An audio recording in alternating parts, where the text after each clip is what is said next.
Allahumma sholli ala sayyidina Muhammad wa ala ali sayyidina Muhammad. Qarrabal abdu qurbanahu.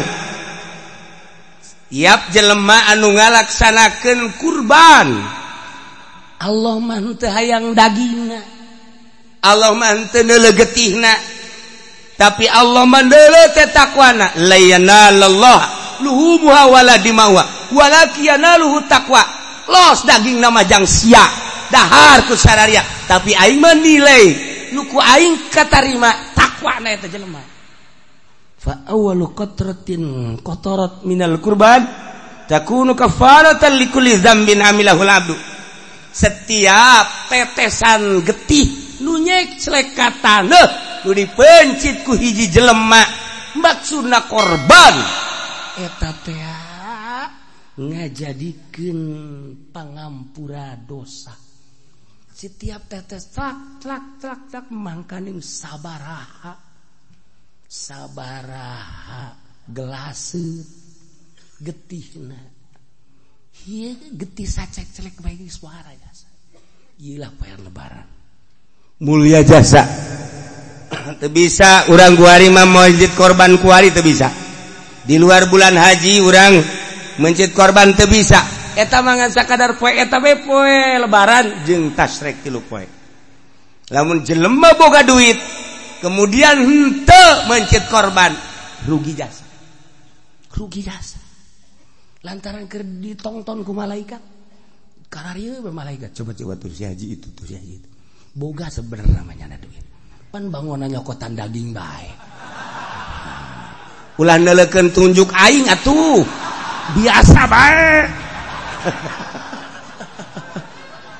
Aduh, sabarupna teh ditongton ku malaikat. Malaikat tonton kieu ya. Oh, mana coba si itu. Ji, pan situ mah duitna loba ge teh coba si itu. Cet, tuh. Malaikat, oh di itu tuh. Di itu masjid. Laporan, ya Allah. Itu mah tuh Pak anu mah di anu masjid. Cak Allah, guys. Bukakeun lawang sorga. Dibuka. Lantaran geus dihampura dosa. Masya Allah. Pokokna mah geus siapkeun kuari duit jeung celengan. Jang meuli kebo. Sapoe 1 juta urang jeung celengan. Duitnya di mana? Geus amun sapoe 1 juta teu bisa, sapoe 500.000. Jeung celengan berarti mun kuari datang ka lebaran 14 poe. Nah, jadi berarti lamun 500.000 seperti itu. Berak. Kabeli kitu embe Garut. Bude teh. Ah, cenah kieu duit teh boga tuh sakitu mah. Geus bae tuh sapoe 100.000. 100.000 berarti kuari datang ka lebaran sabaraha? 1 juta. Nah, kabeli embe cisoka. Embe kacang nu leutik.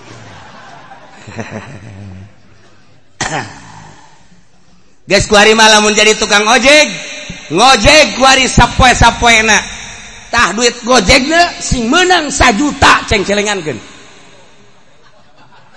Cek tukang ojek di mana horeng kiai. Boro-boro meunang 1 juta. Kadang-kadang babaturan mah nuhunnya. Sial da babaturan. Emang ge ai babaturan mah numpang. Nuhunnya urang heuheuh eta tukang ojek teh atuh biasa we, tapi lamun aya jahe mah cet deuk mayar ge enggak usah, ikhlas saya mah udah jadi langganan aja dah, saya mah ridho. Sial tuh tukang ojek, Masya Allah. Geus mah deui teu puguh karu. Eueuh logak naon direm. Hut bae. Karasa yang nyenud ka dieu. Tukang ojek teu bareres. 2, 3. opat yaumul fitri poe lebaran fitri eta teh lain sembarangan poe lantaran diawali ku puasa. Setelah selesai puasa sebulan nyana seakan-akan dek nyokot gaji berangkat timah masing-masing ke masjid untuk mengambil gaji. Cek Gusti Allah syahidukum ini qad ghafartulah gahing dihampura opat hiji poe Jumat ngeunggus kolot manggeus bae geus poe Jumat ulah ka mana geus kolot bang geus bae poe Jumat ulah ka mana ulah ka masjid-masjid di imah bae teu beres teh kolot poe Jumat yaum arfah lebaran haji jeung lebaran fitri poe nu opat eta mah lain sambarang geus disunahkeun di jero bulan haji teh urang puasa sunnah puasana puasa arfah bae Masya Allah pohara ya arfah lain lalagan puasa arfah teh eta puasa nu ganjarana pohara jasa antara aya hiji carita budak ngora eta budak ngora neulan bulan bae begitu tanggal hiji bulan haji langsung nyana puasa tanggal hiji nya mah selain arfah deui di tanggal hiji cek Kangjeng Nabi mayah miluka ala syami hadhil ayam kunaon maneh ieu muasaan poe ieu cek eta anak muda bi abi wa ummi anta mufda ya Rasulullah inna ayyamul masyair wa ayyamul hajj sallallahu ayyushikani fi du'aihim ampura Gusti Rasul abdi mah ieu nu mantap puasa ge sugan berganjar bae emang lantaran inget nu di Mekah teh ieu poe teh ayyamul masyair wa ayyamul hajj diakhiri ku arfah tanggal hiji geus siap-siap di Mekah teh menunggu diberangkatkeun ka arfah geus sarariap nungguan diberangkatkeun tanggal 8 langsung diberangkat ke tanggal 9 wukuf. Masya Allah abdi mah Gusti Rasul henteu ka Mekah tetapi jelema di Mekah teh kapan ngadaroa sedangkan doa na anu di Mekah nu di Arfah teh di tanggal 8 tanggal 9 moal datang ka misle kabeh diijabah ku Gusti Allah ku agungna poe Arfah jelema ngadoa diijabah abdi mah pan teu ka ditu geus abdi puasa sugan bae abdi dihijikeun doa-doa nu di Arfah engke bisa nyedot ka puasa abdi sakumaha beusi persani we gitu sedot tah doa-doa jelema nu di ditu ngadoakeun ka nyarana masing-masing oge ka muslimin muslimat sadunya sugan bae abdi keur puasa mah tuh ja abdi mapan ka ditu henteu kemudian atuh hayeuna mah kitu abdi mah jaga we henteu di dieu geus bae atuh abdi mah rek puasa abeh akur ganjarana kumaha teh cak Kangjeng Nabi masyaallah fa innalaka bi kulli yaumin tasumuhu adlam yati raqabatin sanyanyana tetep ka anjeun dibere ganjaran unggal poe nu ku anjeun di puasaan eta sabanding jeung ngamerdekakeun 100 abid sapoe wa mi'ata badanatin jeung 100 onta mi'ati parosin jeung 100 jaran yakni kuda yuhmalu alaih fisabilillah anu dipake perang di jalan Allah kabita jasa ganjaranana atuh maneh mah dibere ganjaran sarua jeung ngamerdekakeun 100 abid sarua jeung boga onta 100 boga kuda 100 diberangkatkan jang perang fisabilillah. Ganjaran hiji ge pohara jasa sabilillah mah syahid atau komo ye 100. Tah nu bantak lamun jelema geus dibejaan ganjarana model kitu haju teu daek puasa goblok. Goblok tah. Nah, madak dek dileukeun awas. Awas ke minggu hareup lamun kadeuleunah teu popoyong kodan lemes teu leuleus berarti teu puasa. Geus kuduna kieu nyiduh mah. Orenganan keluar di majelis mah ngarokok. Ieu nu matak dicaritakeun ge supaya daek puasa. Lain lalagaan ganjaran masyaallah. Mudah-mudahan urang kabehan dibere sehat, dibere jag-jag, dibere kuat ngalaksanakeun puasa. Poean kahiji tanggal hiji Perbo ieu lamun urang puasa ghafarallahu fihi lantaran poe eta teh Allah ngahampura ka Kangjeng Nabi Adam alaihi salam. Kangjeng Nabi Adam diturunkeun ti sorga kemudian ka India, negara India langsung sujud dihampura ku Gusti Allah tanggal hiji haji. Disman soma dzalikal yaum ghafarallahu lahu kulla dzambin. Saha jelema nu puasa tanggal hiji bulan haji dihampura sakabeh dosana eta jelema. Ya Allah ya Rabb. Poean kadua istajaballahu du'a Yunus alaihi salam. Kangjeng Nabi Yunus kabur ti nagara kitu Yordan. Tidinya Kangjeng Nabi Yunus berangkat naik kapal lantaran henteu izin heula ka Allah di negara Ninawa. Kangjeng Nabi Yunus disiksa ku Allah dengan cara diragagkeun ka laut. Diragagkeun ka laut tapi lauk nun geus dititah ku Gusti. Hei lauk, tambah aing ngaran Yunus, poe ieu dek dibalangkeun. Caplok ku sia, awas ku sia, lecet, siksa sia poe. Wah, cek Kangjeng Nabi cek lauk nun, waduh, aing betilok kos kieu sebenarnya mah. Ieu mah bahaya jasa cek kana. Geus kieu bae begitu dibalangkeun geus langsung salat we ka jero laut. Cak Kangjeng Nabi Yunus jaim jero laut. Ieu hatena ieu. Ieu ansangna ieu. Ansang ta insang.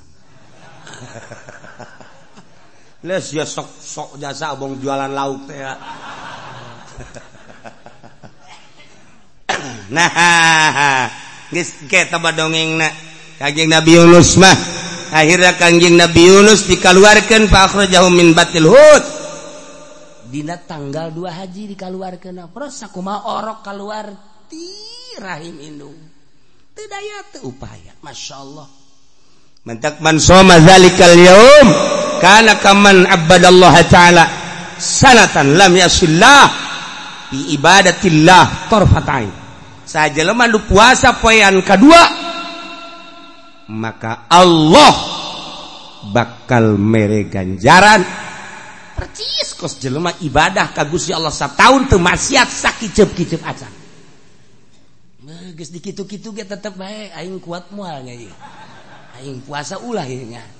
Mangkaning aing mah di pasar. Mangkaning aing mah di pabrik geus uji bae nya. Kurang yakin. Kuduna yakin aing mah paeh geus pokona. Tilok aya dongengna puasa paeh. Lah geus pokona puasa gitu. Datang ke jam 10 caknya nadu. Letik jasa kayakinan ada.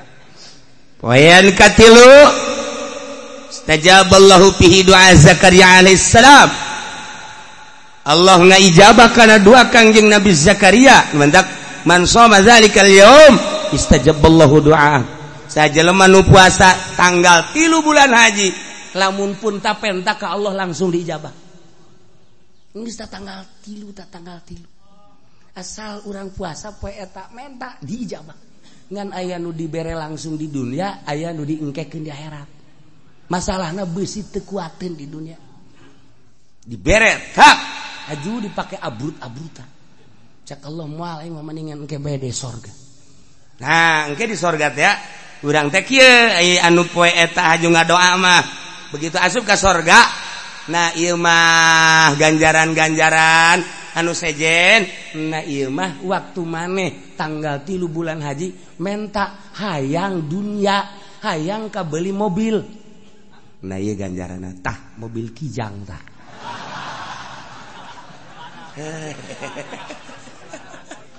protes jana ya Allah ya Rob atuh kijang ge baheula keur di dunia nya di sorga aya kijang tinggalin ku batul ojol Gusti ojol jeung naon ja jeung Lexus we atupan baheula mentana kijang maneh henteu emang Gusti emang kajen kumaha Lexus bae Lexus kumurahna Gusti Allah dibere ulah Lexusnya tah kapal bae eta murah Gusti Allah dikitu-kitu ge tetep kuat moal aingnya ieu we ayeun maksud dibere bebejak kieu ge ye ai santri mah geus nyaho kula ge santri kiai atuh yakin geus nyaho ieu mah jang anu bangsa pedagang budak sakola nu teu nyaranaok nu tilok maca kitab lah aya kiai mah geus ge poho deui ieu mah mepelingan ieu mah poean kaopat al yaumul ladzi wulida fihi Isa alaihi salam Kangjeng Nabi Isa dilahirkan tanggal 4 bulan Zulhijjah geus atuman soma zalikal yaum sajelema nu puasa dina poe eta yakni tanggal 4 nafallahu anul basa wal faqra bakal dileugitkeun ka riweuh jeung kapakiran tah tanggal 4 masyaallah poean kalimal yaumul ladzi wulida fi Musa alaihi salam di mana Kangjeng Nabi Musa baheula dilahirkeun na tanggal 5 Zulhijjah geus mansoma zalikal yaum bari aminan nifaq amin azabil gobri sajalema nu puasa dina tanggal 5 bulan haji bakal bebas tina panyakit nifaq jeung tina siksa kubur ieu penting ieu pilihan bae atuh urang tah tanggal 1 tanggal 2 iya aing mah tanggal 5 bae geus lah resep jasa aing mah ieu enggak tanggal 1 teu puasa tanggal 2 tanggal 5 mun ditanya apa sih tanggal 5 doang aing resep tah ganjaranna tah eta doang tah aing mah teh di sisa kubur selesai aing mah geus aduh budaknya gagah aing prak dipilihan puasana aduh macem-macem bae poean kagenep al yaumul ladzi fatahallahu linabihi fil khair Allah mukakeun ka Gusti Allah ka nabina dina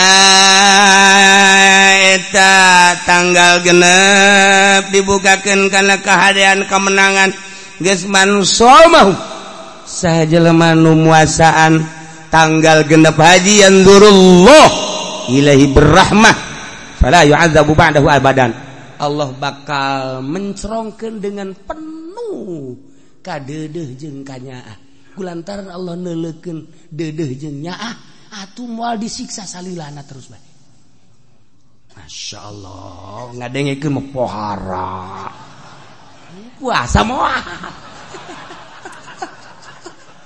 aduh Gusti Allah ganjaranna gede jasa ieu aduh ya Allah ya Rabbi aduh lah cenah kieu tahun kamari geus puasa ieu cenah kuali mah geus nyaho kuali mah eta ganjaranna tahun kamari geus tahun ieu moal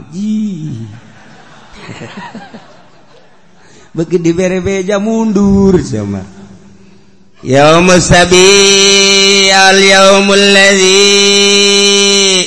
yughlaqu fihi abwabu jahannam wa la tuftahu hatta tamdi ayyamul ashr poean katujuh mah poean di mana poe eta teh ditutup lawang jahanam teu dibukakeun deui datang ka ayyamul ashr tanggal 10 mulai poe eta tutup lawang neraka Jahannam ditutup kabeh. Nu mantak man shamahu aglaqallahu anhu 30 baban minal usri wa fataha lahu 30 baban minal yusri. Saja lemah nu puasa dina poean katujuh Allah bakal ngonci 30 lawang kesulitan, bakal mukakeun 30 lawang kagampangan. Pohara jasa. Poean ke-8 sok dingaranan yaumut tarwiyah. Tanggal 8 tarwiyah man shamahu utiya minal ajri ma la ya'lamu illallah, bakal dibere ganjaran teu dibere nyaho ku Gusti Allah ku gede-gede da ganjaran. Nu penting maneh puasa tarwiyah tanggal 1, tanggal 2, tanggal 3, tanggal 7 sakitu gedena. 8 mah tarwiyah ulah hayang nyaho sia ku buade gedena. Masya Allah. Model dibabagi we anak tah jang sia tah jang sia nah, anu bungsu mah tiok dibere nyaho. Tenang sia mah. Make gicep sagala tah kolot make gicep. Hiji tah, kedua tah. Dah, bulu deja satu gol de tah. Cek lu bungsu teh aya abdi. Geus tenang. Maksudna naon? Imah jang sia. Kedokan jang sia. Tuh kabeh mobil di jalan jang sia kabeh. Sokon mah. Jang sia kabeh geus. Nah eta nu bungsu mah teu dibere nyaho. Nu kahiji kadua katilu kaopat dibere, tapi nu bungsu cukup ku kicep. Asal geus kitu we geus mantep jasa. Urang bae ku babaturan teh babaturan keur ngababagi tah. Noel ayo gampang ya mah. Pareng poho ka dituna. Atuh poho ge model si eta. Gusti Allah mah boh tuh maleh poho. Ngeus dijamin. Ya Allah. Nah, poean ke-8 ialah ngaranna Yaumul Arfah. Poean Arfah mah man shamahu sajelema nu puasa dina poean Arfah. Bayangkeun coba kana kafaratan lisanatin madiyah wa sanatin mustaqbal. Eta puasa bakal ngaparatan sataun ka tukang dihampura dosa, sataun ka hareup dihampura dosa. Tama sataun ka tukang ka hareup, apar nu haparatan? Ka tukang sataun ka hareup sataun. Geus anu kamari sagala Noel si Mbak, sagala ngabonceng si Jahe. Eta ku puasa ye beak kabeh geus. Beak kabeh geus. Aduh. Mantap puasa Arfah. Puasa Arfah. Sataun ka tukang, sataun ka hareup. Nah, geus puasa Arfah tah. Menang 15 poe haji ngebonceng Jahe deui. Dihampura kos kieu mah. Aing geus puasa geus. Siapa tolong? Allah Karim. Guys, tinggal tanggal 10. Tanggal 10 mah tanggal nu tadi dicaritakeun poean kurban. Urang berangkat ke masjid, siapkeun mencit kurban. Boga meuli kebo sapi, teu boga mbe, teu boga kotok jago. Kotok jago urang boga duit kotok jago sabaraha teh hargana? Kotok jago nu bagus sabaraha hargana? Hah? 50 wae. Tilok meuli maling teh mah. Orok jauh. Masya Allah. Masa 50.000? Aing enggak borong gos gitu mah. Ini kotok jago, set, bagus. Pencit, set. Asakeun. Beres asakeun, embrakeun di tengah imah. Panggil pemajikan jeung anak. Ya orang korban ya. Cak anakna baha. Ari korban mah didikeun ka batur. Dikeun ka sa? Atuh kanu susah. Di negara ieu sanu leuwih susah. Abah sia nyaho. Cak anakna heueuh oge nya makanan. Ye, sia sok macem-macem. lembur ieu pangsusahna abah sia. Geus bener beres. Atuh kitu mah bah beres. Niat korban geus. Asan dilaksanakeun nu eta Gusti tah. Nah ieu mah maksudna dicaritakeun padahal unggal tahun urang supaya tergugah deui. Padahal manggeus nyaraho komo nu sok maca kita mah kajeun iman nambah keyakinan jeung kesempangatan dalam rangka urang ngalaksanakeun puasa poe Rebo. Nganu baring bagus nama lantaran di sabulan teh disunahkeun puasa teh 3 poe. Hiji awal bulan, 2 tengah bulan aya mulbid. Nomor katilu akhir bulan. Akhir bulan tah nu mantak nu bagus nama puasa teh tisuk Senin. Tisuk Senin, Salasa asup akhir bulan. Rebo awal bulan, bari bulan haji. Geus isukan. Siapa bangun moal atuh. Isuk tah, geus. Mulai isuk geus geura ngamparkeun sajadah di masjid. Gas, kieu bae geus bae. Geus kolot bae naon ditu? Geus kolot mah kudu kieu ka ing cucu ka dicu. Enak. Ambean coba ieu embun-embunan abah. Geus bau kuburan can. Ieu mah geus kolot nonton TV keneh. Mbeuh ke susuwit sagala deui. Aya nu liwat teh suit. Masya Allah. Eta mah nu kos kitu mah ngaranna eta mah berit. Berit besok susuit mah. Nah, mendak geus urang petakeun awak urang di tengah-tengah akhlak moral bangsa keur carut marut. Korupsi kadengena makin menjadi-jadi. Bohong makin menjadi-jadi. Berjamaah maling di PNS geus terjadi. Cukup jangka neraka kos kitu bae. Cukup jangka neraka mah. Asal diangkat jadi kabag bae. Geus kudu babagi. Kudu babagi. Meja anu. Ye, emang kumaha gitu, emang aing teh nyaho parangsan. Nah, rapihan awak urang. Bisi teu kapanggih deui. Jeung bulan haji hareup geus kurang nol-nolkeun kabeh. Bebeja ka pamajikan, bebeja ka anak. Abah mah geus kolot. Puasa deuk di masjid bae. Geus atuh sia nu ka pasar, sia nu dagang kabeh. Abah. Nah, geus tarima bersih bae geus abah mah geus. Cak pamajikanna enak aya. Jadi urang siapkeun puasa tira.